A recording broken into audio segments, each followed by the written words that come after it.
Hello and welcome to the Fantasy Fire and Ice podcast. Today is Wednesday, September 6th. So excited to be doing my first show in September. Sarah, your first show as well.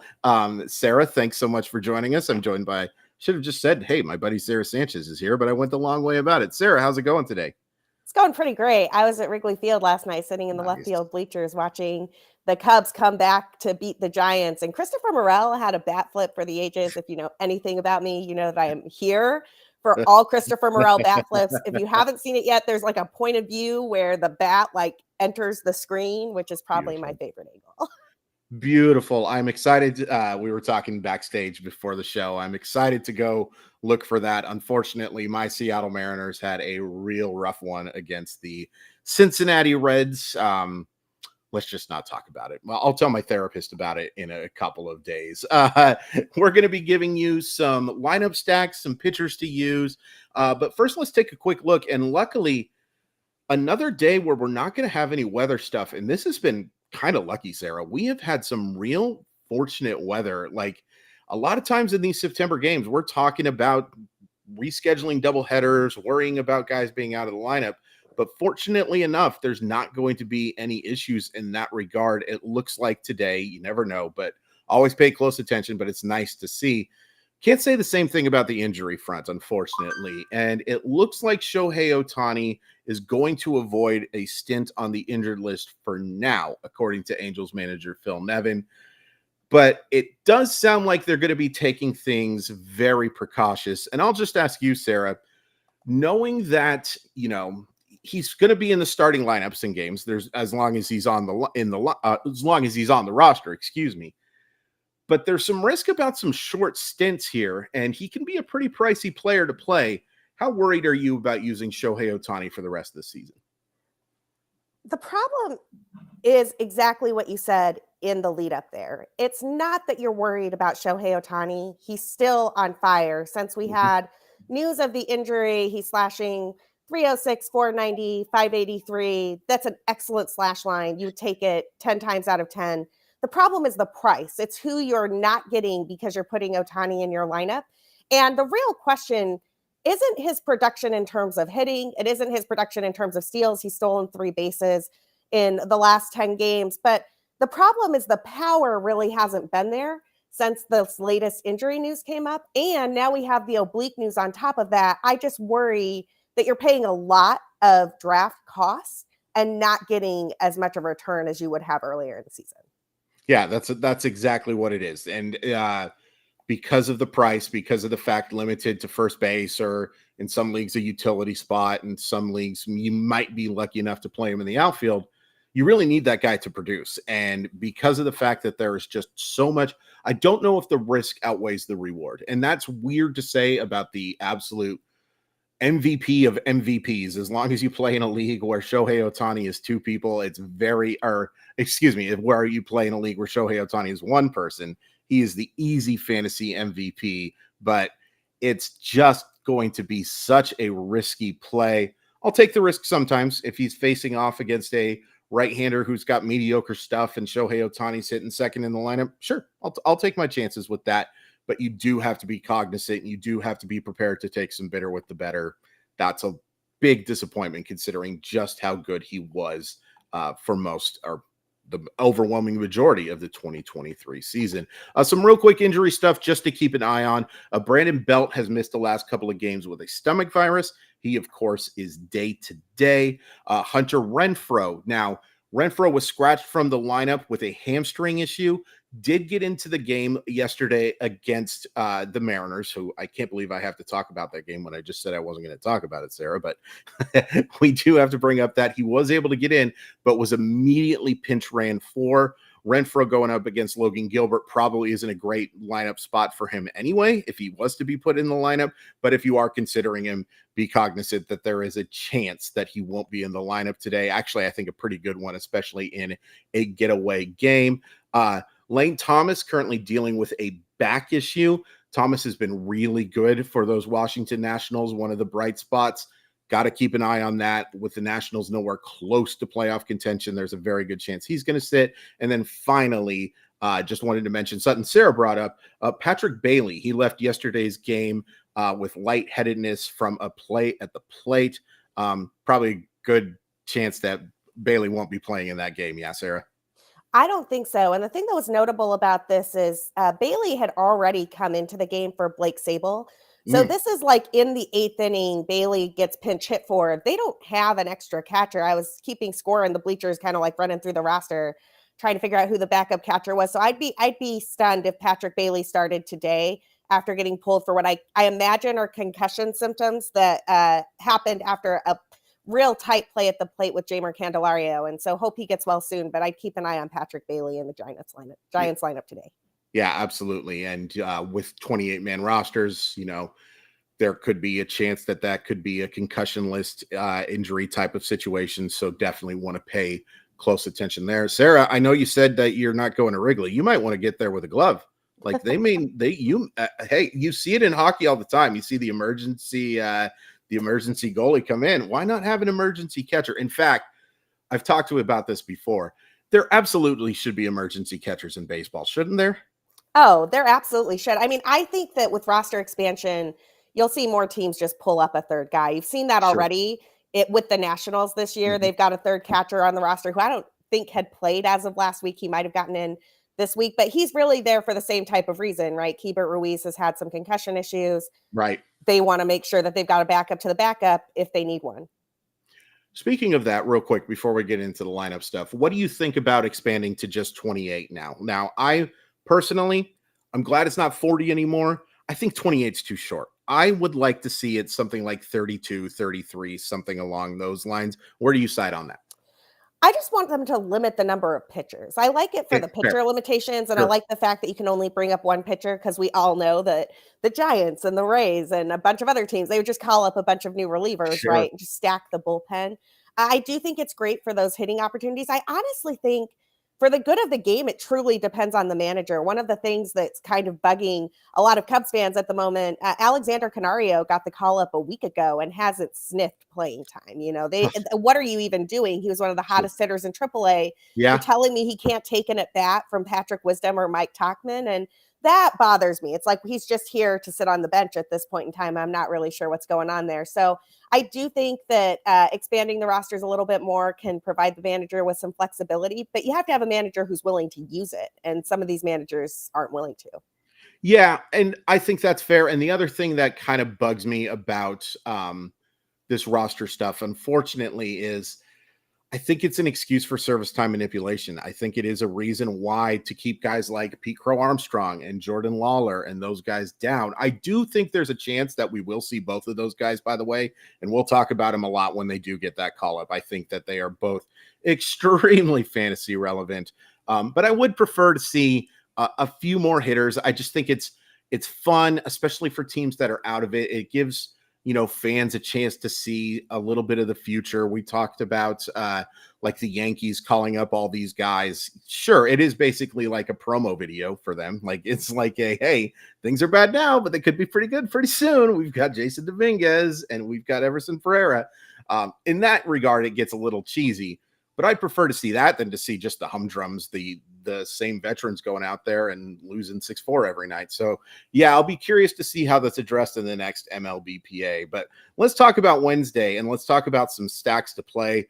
Full slate of games coming today. It's a little bit of a weird day, Sarah, because there are a lot of early games. There are a lot of mid-afternoon games. It's very spread out. So you're going to want to make sure that you're looking and playing in the right lineup. But Sarah, who's a lineup stack that you like today? Yeah, great call out on making sure that you're in multiple stacks. And honestly, you have lots of options here that are pretty fun. I ran an early stack through the optimizer. I put it on the auto stack, just seeing what I could do for this slate of afternoon games. And I really like stacking this Diamondback team against the Rockies. The Rockies have not been very good this year. The Diamondbacks are in the playoff hunt. And I think that you can put a nice stack together that includes a handful of Corbin Carroll, Geraldo Perdomo, Tommy Pham, and Christian Walker. And these guys have been just incredible all year. But I want to just flag in the last 30 days, Christian Walker has a WRC plus of 162. He's been 62% better than league average at driving in runs. He's slashing 319, 390, 593. over that time period with 7 home runs. I mean, you could do a lot worse than having Christian Walker manning first base for you. Yeah, you can do a heck of a lot worse. And I love Corbin Carroll. Like, I want to try to get that guy in my lineup as much as possible. He's such a good chance for a combo meal. I like the Gerardo Perdomo call because an inexpensive option to put in the middle of your infield as well. Chance to add, because there's some really good starting pitchers going today, a chance to save and maybe add one of those guys. That makes absolutely perfect sense. Friendly matchup too, going up against a team that is bad. And so, yeah. Well, One more please. quick note on Perdomo before we move on. He has, you look at the batting average and you might not be super impressed, but his on base percentage, he gets on base all the time and the man will Sure. steal a bag. So you're looking at like a 344 on base percentage over the last 30 days. He's stolen 3 bags in that time period. I love Perdomo as part of my stack. Sure. And, a lot of people think in DFS, like, I think on base percentage matters more in DFS than it does in Yahoo or standard 5x5 leagues, because that chance to get on and to score runs can be so important. Don't get me wrong. It's important in 5x5 as well. But, the 0 for 2 with 2 walk game, I think, is more helpful in DFS because of that chance to score a couple of runs than it is in your typical 5x5 league. I think that's a really good call. I keep saying I'm not going to talk about Mariners Reds, and now I'm going to recommend you play the Mariners against the Reds. This is in the turbo lineup, by the way, in DraftKings, which offers some interesting options. But the Mariners have lost 2 straight. They actually did score 6 runs yesterday against Connor Phillips, which was an interesting pitching matchup, as Phillips is a former Mariner prospect. They're going to face another prospect today in Lyon Richardson, who has not looked good in his short and limited time. And this is not one of the big Reds upside plays either. This is a mid-rotation type of starter. The fact the Mariners have lost 3 straight and are playing for their playoff lives right now, playoff odds have dwindled from 90% to like the high 70s, I believe, at the last time I checked. Still pretty good, but they're playing for their lives with the Blue Jays playing well, and that AL West is just crowded. And I think that stuff matters. You want motivated lineups in these September games. So I'm going to take Cal Raleigh, aka Big Dumper. I'm so excited I finally got to say Big Dumper on the Sportstopia Fantasy Fire and Ice podcast.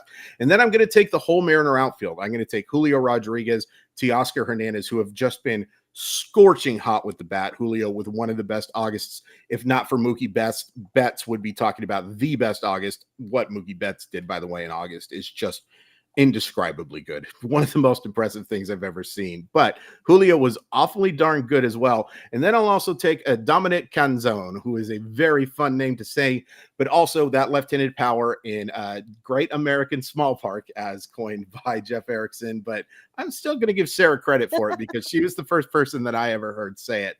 I like all of those guys a lot. It wouldn't shock me if 3 of those 4 guys hit a homer today, should score a bunch of runs.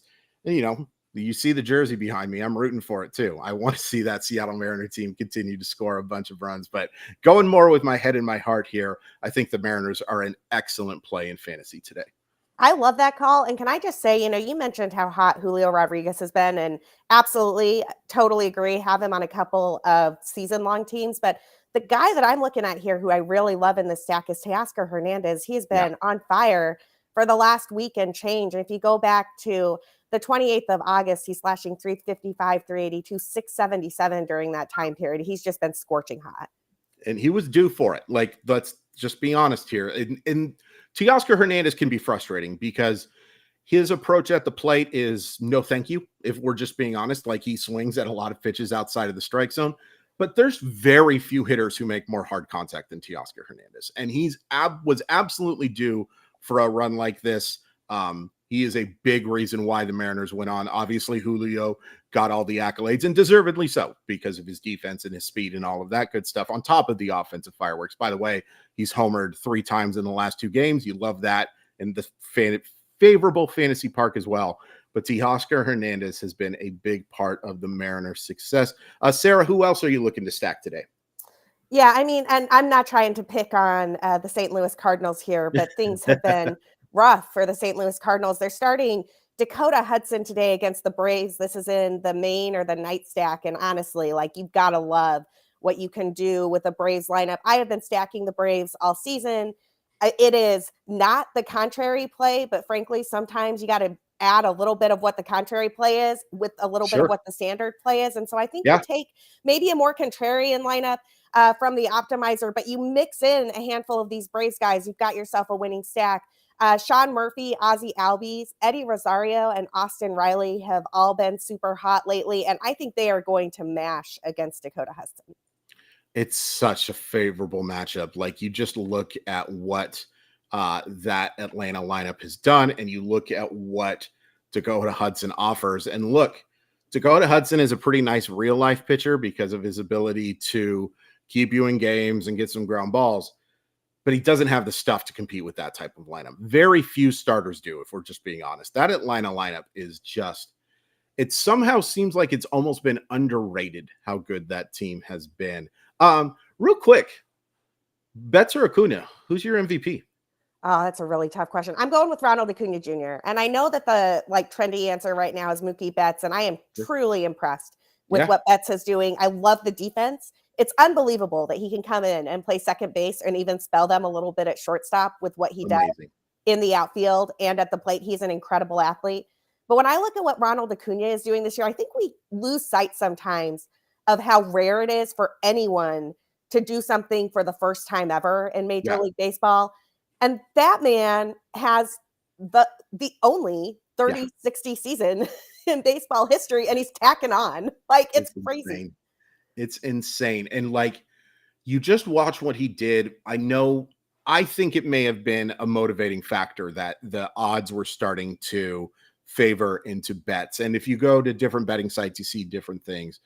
But that series he had against the Dodgers was kind of like, are you kidding me? Have you seen what I have done all season long? I'm still laying my money on Acuna.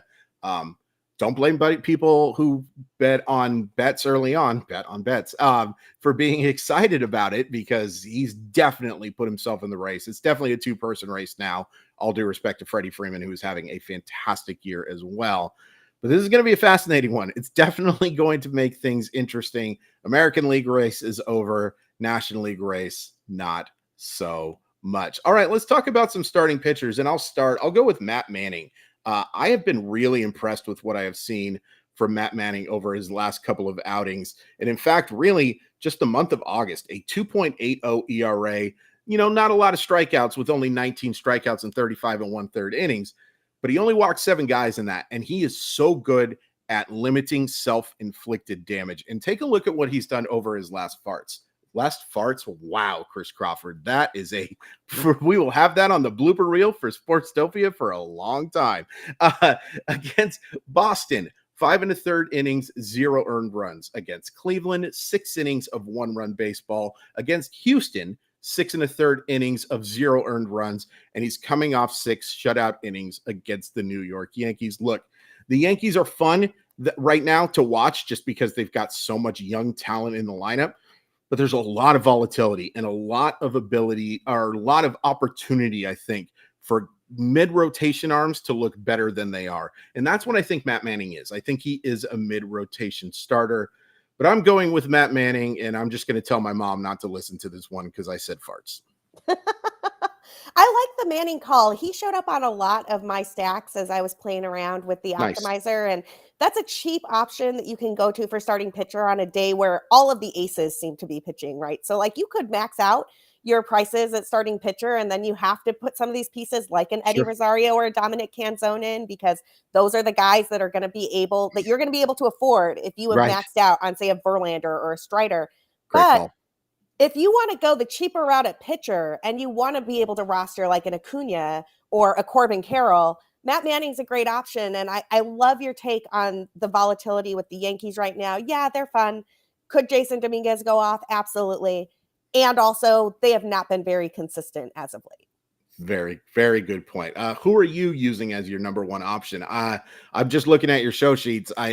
There's an excellent matchup. I think you're making the right call, but talk about the Justin Verlander versus Max Scherzer matchup, please. I mean, this is the premier matchup of the day. It's like, they've even like been teammates twice, and there's kind of like a little bit of something going on there, right? You got Verlander versus Scherzer in a playoff race. The Rangers desperately need this win, and I just don't think they're going to get it. Justin Verlander looked a little bit rough last time against the Yankees. I actually think that's just going to motivate him to channel what he has been doing all year long. I think this Rangers team is scuffling at the moment. It's an offense that has been really good for most of the season, but they just haven't been able to put it together. And frankly, like, I don't know, that you got to be down a little bit in that clubhouse after Nathan Eovaldi tries to come back from injury and just gets lit up by Jose Altuve. So I take the Verlander side of this. I don't begrudge anyone who takes the Scherzer side of this. I will be watching this game for sure.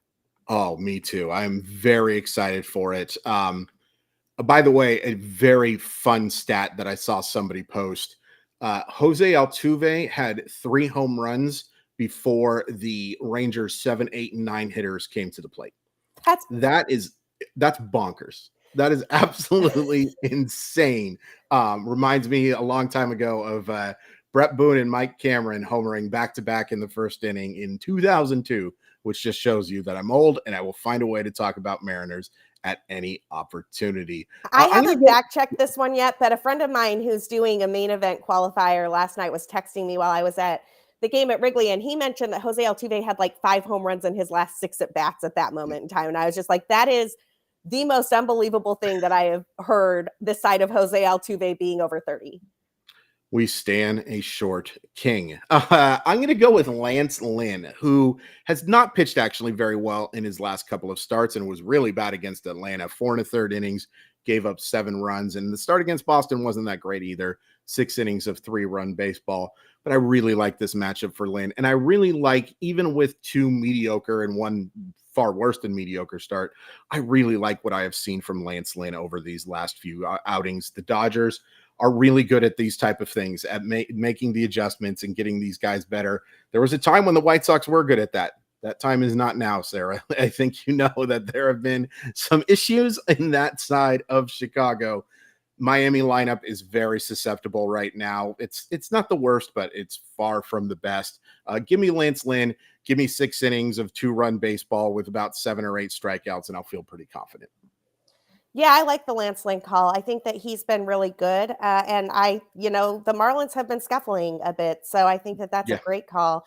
My next pitcher, I mean, I feel like I've been kind of boring today. I've just gone with ace is going to ace, but I really liked the stacks I was able to put together with pitchers at the top of my lineups while I was playing around with the optimizer.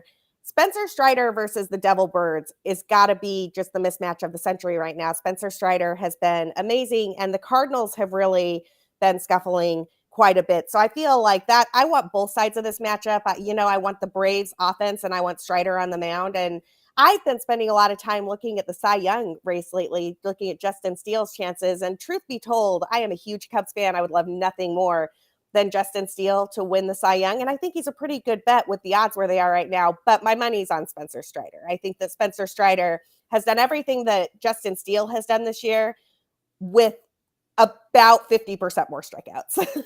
Yeah. It's kind of hard to see not winning or to see winning with not having Spencer Strider in your lineup. You know what I mean? Like being that top guy. Sure, you've got your chance that somebody can come out of nowhere. Maybe Matt Manning has a perfect game or some crazy stuff like that. Sure, that's not completely impossible, but it's really hard for me to see not winning your matchup on Wednesday, not being in the money without a really good Spencer Strider start. And let's just be honest, Spencer Strider is going to have a good start. That's what he does. He's going to miss bats. He's, again, facing a susceptible lineup. I mean, we have to spread that stuff out, but like as much as I like Matt Manning and I like Lance Lynn, I'm playing Spencer Strider over him all day, every day. By the way, I wanted to give this as well. I forgot to give my stack as well. I'm going with the Mets against the Nationals. Just a really easy matchup for me. Nationals starting a mediocre option, and anytime the Nationals are starting a mediocre option, which is quite often, it's a good idea to stack them. So I've got a full outfield of Teoscar, Julio, and Canzone, along with Cal Raleigh. I'm going to do my best to fill up the infield. I'm going to go Pete Alonso, Jeff McNeil, Francisco Lindor, and Brett Beatty. I'll take all of those guys. Cheap options outside of Alonso, really. And Lindor's a little pricey, but certainly can afford him because Canzone's not going to be expensive, and Beatty certainly isn't going to be expensive. But yeah, I really like the Mets against the Nationals on Wednesday. Any other options that you're looking at here, Sarah, as we pull up the contrarian optimizer? Anybody out there that really stands out to you as a play? There's a couple of leadoff options, and I'm looking at this Angels game mainly because both of these guys are pretty cost effective. You do want to check who is starting because the Angels have been playing around with their handedness splits a Yes. bit. And so if you look, depending on the site you look at, you will get different answers for who's going to lead off in this lineup. But it's going to be, in my opinion, one of Nolan Shanuel or Luis Rengifo. And Nolan Shanuel's call up, I think, kind of got buried a little bit with all of the drama that's been going on with the Angels, with the Ohtani injury, with Mike Trout hitting the injury list again. But he has been excellent for them since he's been called up. He's slashing 288, 439, 308. He's at the top of that lineup, so he's on base a ton. And I am really intrigued by him. But even if he's not there, Luis Rengifo has been just as good. He's over the last 30 days slashing 354, 396. 563 with a little bit of power and a little bit of speed. So I like those Angels options at leadoff. Yeah, I think that's a really good call. And, Rengifo is a flawed player, but he's the type of player who can give you a massive fantasy option. Not listed here on our screen, but Lawrence Butler has been really good as of late for Oakland. I like him as a middle of the order option. Can give you maybe a couple RBI. I don't love playing that Oakland lineup, but I do think he has a chance to be a solid option. Looking here, Oscar Colas, not a bad option, especially against Jordan Lyles. Jordan Lyles, I don't like saying it, but might be the worst starting pitcher in baseball right now. Just a guy who doesn't miss bats. On the 20-loss streak, it's a very good chance that he might reach that. And then Jordan Walker, also not listed here, as on fire as any hitter in baseball right now. Play the hot streak, a contrarian thing type of two with Spencer Strider going on the mound. I don't think a lot of people will be using him, but certainly a name to keep an eye on. That's going to do it for the for the Fantasy Fire and Ice podcast, brought to you by DraftKings and Sportstopia. We really appreciate everybody taking an eye on this, listening to it. You can follow me on whatever they're calling that website now at Crawford_MILB. You can follow Sarah at Sarah_BCB, the underscore team strikes again. That's almost as bad as when I said farts. Thanks so much for joining us, and we'll see you next time.